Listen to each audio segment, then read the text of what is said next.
Hey, what's going on, everyone? My name is Matt Jarbo. This is $3 Theater. This is my review, my what I think of Netflix Disenchantment Season 1, Episode 1, the pilot episode. A princess, an elf, and a demon walk into a bar. Now, this series will be going through the show episode by episode. That way I can get into greater detail about my thoughts about what happens. There will be spoilers, obviously, so just know that going in. And this show is the first show that Matt Groening has produced for Netflix. It's also his third animated series, and it's one that does have a lot of feel of The Simpsons and Futurama. And it's a bit of a rough start. I won't lie. But the breakdown of the episode goes as follows. Princess Tiabini is roughhousing Princess of Dreamland, who is destined to marry Prince Gijsbert, the son of the incestuous queen and queen of Bentwood. While looking through her gifts, Bean discovers a demon named Luci, who was sent by two dark mages hoping to turn Bean to evil. Luci ends up being a fun-loving troublemaker who sympathizes with Bean's predicament, as she feels the marriage is simply so that her father, King Zog, can be more powerful. Meanwhile, Elfo, an optimistic elf, is disillusioned with his candy-making happy life and leaves the elf realm to the consternation of his people. Elfo arrives just in time to witness Bean turn down Gijsbert, who unfortunately impales himself on a sword. Bean, Elfo, and Luci escape while Prince Merkimer, next in line to marry Bean, and his men chase after them. The group gets directions from a fairy to see the Wishmaster, but he turns out to be the Washmaster instead. With everyone surrounding them, Bean takes Elfo and Luci and jumps from a high cliff. Of course, that's just the Wikipedia summarization of the episode, but it pretty much does give exactly what it is.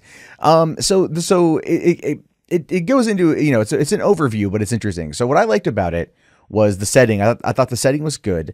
Matt Groening taking the piss out of fairy tales and medieval life, very similar to how Futurama took a lot of the piss out of what we viewed as sci-fi space exploration in the future. I mean, obviously being inspired by, I can only say, like 50s and 60s sci-fi.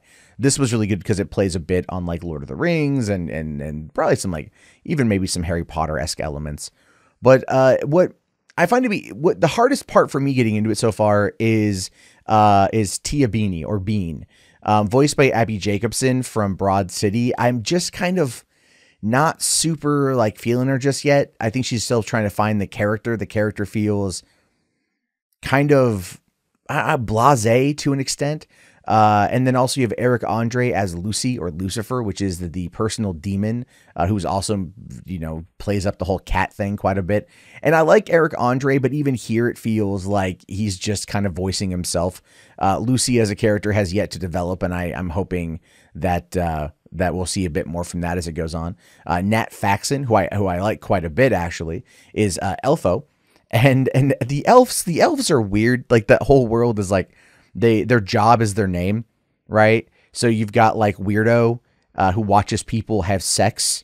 I mean, there's a lot of adult humor in this, which I found to be interesting. I mean, PG-13-esque adult humor, but you have like Kissy, the female, like Smurfette, and she's, getting it on with Elfo, and he starts complaining, and she goes, "Oh, your whining turns me on," which I thought was just like, holy shit. Okay, that's how they want to play it. Fine.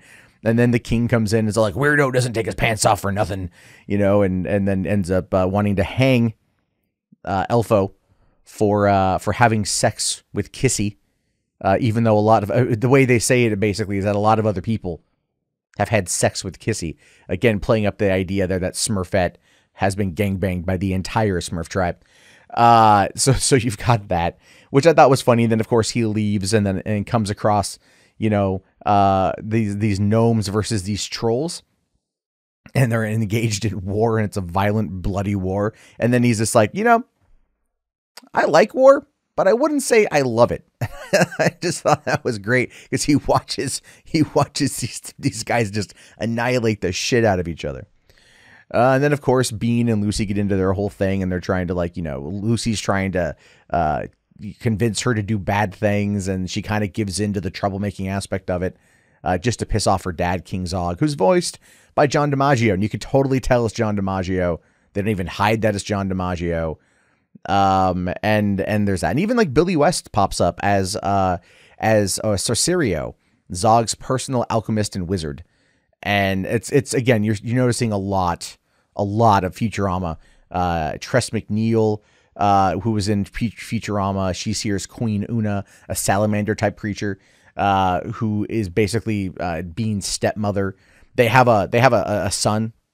Zog and Una have a son that it just looks like a Barney type character from The Simpsons. And again, nothing has been done with this character. He hasn't even spoken. They don't even have a name. So you have that, which is very weird. But the thing with the Zog is like Zog comes across as like a Bender type character, but a king. Like, what if Bender was a king and had power, is how I view it. And it's funny, but it's also like, it's Bender. I mean, I think that's probably the hardest part about this is, Netflix, or was it Futurama premiered nearly 20 years ago. And it's like, this kind of plays up similar tropes with the character. So it's just a little bit harder to get into. What I thought was really funny though, was they want to get the king tries to capture Elfo because they're trying to get he's got magical powers apparently. And so he sends off Merkimer to go and get him.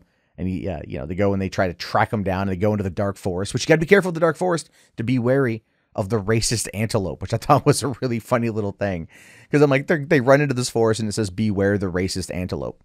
And that's actually probably where the key humor in the series is at so far for me in the first episode, is the little sight gags, right? The sight gags are what I think really kind of like put it home. Like when the king and queen of Bentwood show up, they got this really, like, it's obviously Brentwood is what they're trying to make fun of, but it's like Bentwood, and they got like this stretch, whatever you want to call it, trolley, horse and carriage, stretch carriage, and the wheels on the carriage have spinners. I thought that was really funny. I caught that and I was laughing my ass off. I'm like, oh, spinners. Oh, yeah, okay. I mean, that's a good little background joke. And that's how a lot of this is. A lot of this plays up these little background bits. Like when they meet the fairy who gives them directions, the fairy's a prostitute. And then like as she directs them to the Wishmaster, a bird, like a robin in a business suit shows up and goes into her little hole in the tree, and they get into her nest, and you're like, oh God. And she's an old, like, later in life hooker, saggy boobs, the raspy voice from smoking, and it's just that little thing. And of course, when they get up to the Wishmaster, it's like the Washmaster, and that joke kind of fell flat in my opinion.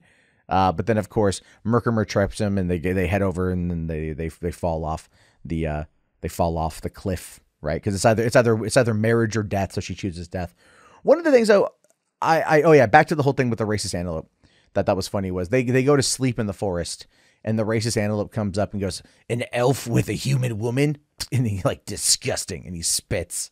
And then just like runs off back into the forest. I'm all like, see, that's good. That's funny. That's like Simpsons right there. That's Simpsons for me. But the show is I think co-executive produced by David X. Cohen.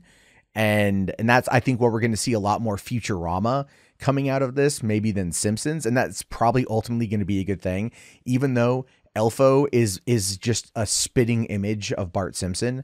Right? He's got Bart type face. He's short, wears a red polo with and blue shorts, and just has green skin. It's literally Bart Simpson. Like, to me, that came across as a bit lazy. It did. It came across a bit lazy. And when I realized that it was Bart Simpson, and I just thought that was, at the same time though, I'm like, okay, I get it. They're playing up that angle. What I thought was really funny was when the king of the elves goes to hang him. And then like the joke is like, he's so light he can't be hung. So the last guy they hung died of old age. That was pretty funny. And again, that's where a lot of the sight gags are, and a lot of the humor is into what to expect from this particular show. I think is going to be ultimately just a lot of the background jokes. I don't quite know where they're going to take the story with it so far. I can't quite tell what the arc is going to be. I mean, obviously Bean is rebellious. She doesn't want to get married. She doesn't want to play up that life at all. She just wants to get drunk and have fun and maybe find a good boyfriend. But she feels the trappings of being a princess, and so she's playing against the stereotype. And I don't know. I mean, I'm hoping they figure out a nice way to kind of take the story. 'Cause if this is like it's Netflix. It's part one. The first 10 episodes are part one, and then part two comes later on. So it's the second half of the season. And I'm hoping that they do an arc. One arc per half season to kind of keep the story going. Because when it becomes more like a sitcom based and it's episode by episode, it doesn't change. I kind of lose interest. because I like episodic television these days. I very much like seeing where things are at. So we're going to have to wait and see. Anyway, that's my review. That's what I think of the first episode of Disenchantment. Curious to know what you guys have to think about. If you've seen it, please keep it the discussion to the pilot episode of the show. I will be going through all of it. So there's that. But yes, this was for a princess, an elf, and a demon walk into a bar. Be sure to leave your comments, thumbs up the video, subscribe, share it around. My name, of course, is Matt Jarbo. This has been 3 Buck Theater. I'll talk to you guys later. Have yourself a great day, and peace out.